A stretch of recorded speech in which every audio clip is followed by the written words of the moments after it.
saw the film yesterday. It was such a powerful premiere. I think where I want to start is with you, Titus. How would you describe the film? Because it is personal, but not everything in it is completely your story. And so, It's a movie that shows the way an artist deals with trauma. An artist uses his craft to save himself and his family. It's obviously about forgiveness, but redefining forgiveness in a way that works for you so that you don't have to carry burdens and give those burdens onto your family. and this is your feature debut. I wanted to open it up to your wonderful cast of actors. What was it like working with Titus as a director? Was it a unique experience? I felt like we got a little taste in the film when Terrell says it needs more yellow. I'm like, wow, what a note. But yeah, so what kind of notes are you getting? Did it feel unique? Let's hear it. He was a tyrant, man. It was okay. This man, this dude. Oh man, I've never really, to be totally honest, had a better experience working with someone that claimed to have never done something like this, and he haven't. But this guy was a pro, man, in and out, with the shot selections, how he wanted the scenes to feel. Usually real experienced directors have been doing it 20, 30, 40 years. To say that he did this for the first time, I'm trying to figure out where you get it.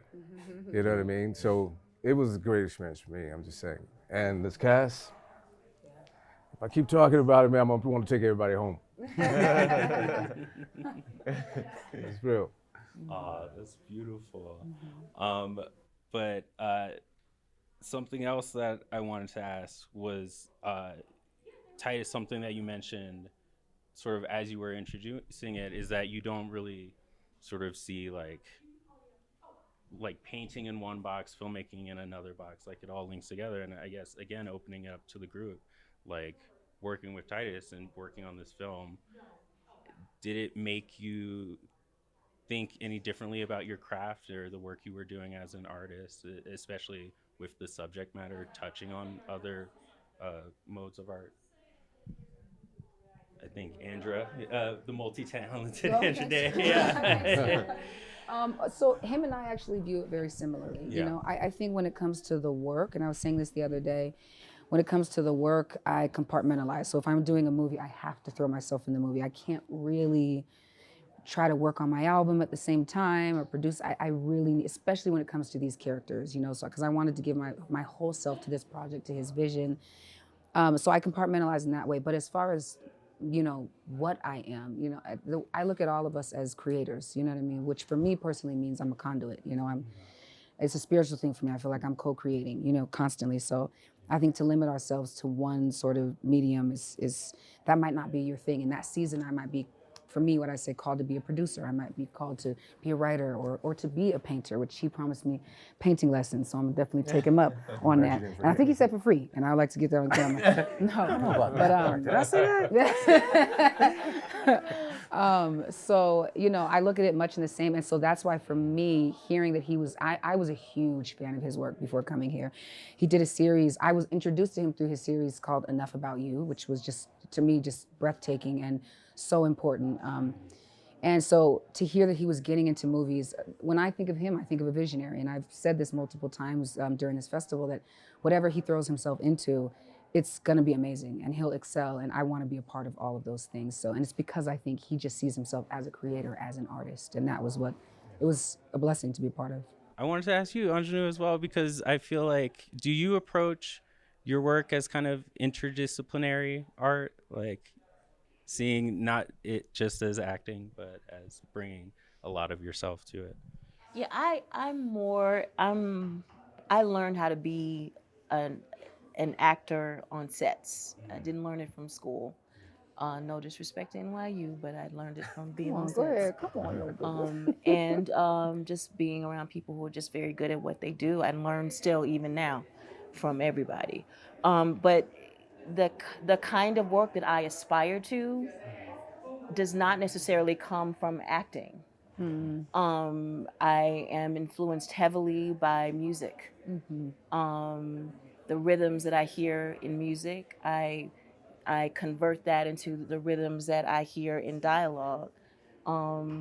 I am more inspired spending an afternoon in a museum than I am sometimes watching a film, because of the stories that I see on these canvases, and the world building that happens and that's what Titus does. Titus saw a world and said, no, I see something different, you know. So yeah. So I'm looking at all those kinds of things to inform what I do. Andre, I can take this one to you, and also it will incorporate John as well. But like, how did this project kind of stretch you? What are the challenges you overcame that we may not be able to so readily see it? And the reason I mention you as well is I think that applies to the dynamic that you all have to have in this film. I'm sure a lot of work went into that. I'll let you answer that first, and then I'll piggyback off of it. Yeah. Short versions, what are the challenges you overcame that we didn't see? What are the challenges in this particular project? Well, I think that maybe more than challenges, it felt like there were a lot of opportunities. At the time the script came along, I was, my father, we're dealing with some stuff in my family, right? Around my father's health at the time. And so the opportunity, I think, was this became a space in which I could put some of the complicated feelings that I was experiencing, work out some of the things that I was trying to work through, and metabolize some of the grief ultimately that came as a part of that process with my father. And I think all of us, I think, did a bit of that. I'm remembering specifically, that the night where we were shooting the scene in the office, when I think the three of us had a moment where we, I think collectively kind of touched that grief around fathers and sons. And so it was really an opportunity, I think, for me to grow in myself and also to challenge myself as an artist, as an actor, and to grow in that way. And so I'm grateful for it. What are you gonna say, John? I was going to say the challenges for me was trying to make sure, can I say this out right? Make sure I got it right, man. I didn't want to fuck up his film. You know what I mean? I'm sorry, man. I just had to say that. You know what I mean? That was the challenge for me. I didn't want to mess up anything. I didn't want to mess up any of the moments that he really felt that was super duper important in this film, you know? And as an actor, sometimes we ain't sure if we can get there. But I guess we kept saying this over and over. It was a safe space, so when I had to cry, I can cry without having someone judge what it looked like or what it felt like, as long as it came out right for the character, for the film. So that was a challenge for me, and I had to make sure that I just stayed real in the moments so I wouldn't fuck it up. And then a thing we're kind of asking a lot of people is that there's so much going on a film set, so many artisans working at the highest level.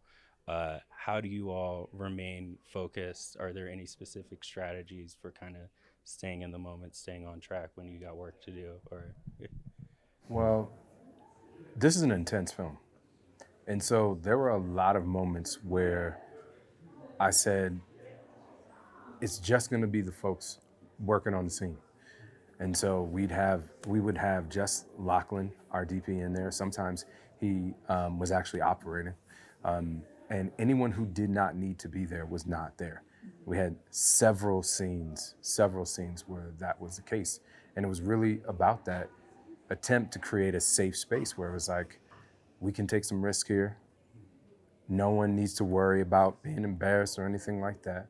And we're just gonna go until we feel right about it. And whether that was the scene that took place in the attic where we pushed everyone out for that, or whether it was the wake-up scene in the bedroom, we pushed everyone out for that, or even in the basement scene. That was one of the strategies that we used, because on a set, there are often so many people, that energy comes into the performance. And so sometimes you need to make sure that that stuff is out of the way so that you can engage with your team directly. Andra, your very good about that. Oh. You are very good. And I'm yes. First of all, that means the world coming from her. I keep like to say this is my second time working with her. And your love for music, when you mentioned it, I was like, the last film we worked on, I was super, super inspired by that. So like we just had a kinship there. But I thank you, because I feel the same way about you as well. I think it's just like learning, it's actually uncomfortable. I think, or at first it was uncomfortable, but needing to take up your space so that you can stay in that headspace feels inherently rude, right? To me, it's just kind of like, it feels, oh, it's dismissive of, but then when you remember, like, no, we're all here in service of the story, and the rude thing to do would be to not get the performance, you know? And actually, same thing with Aunjanue. I watched everybody do it on set, you know? So this was a lesson for me, you know, in just acting and in directing and production. But yeah, I think it's accepting the fact that it's not rude to take up your space. I mean, people can do it in a rude way, which I don't think is necessary. I think you can take up your space and give people their space. And that's the way I feel like you're able to create that environment. But it's in service of the story and the project, you know what I mean? Thank you, sis.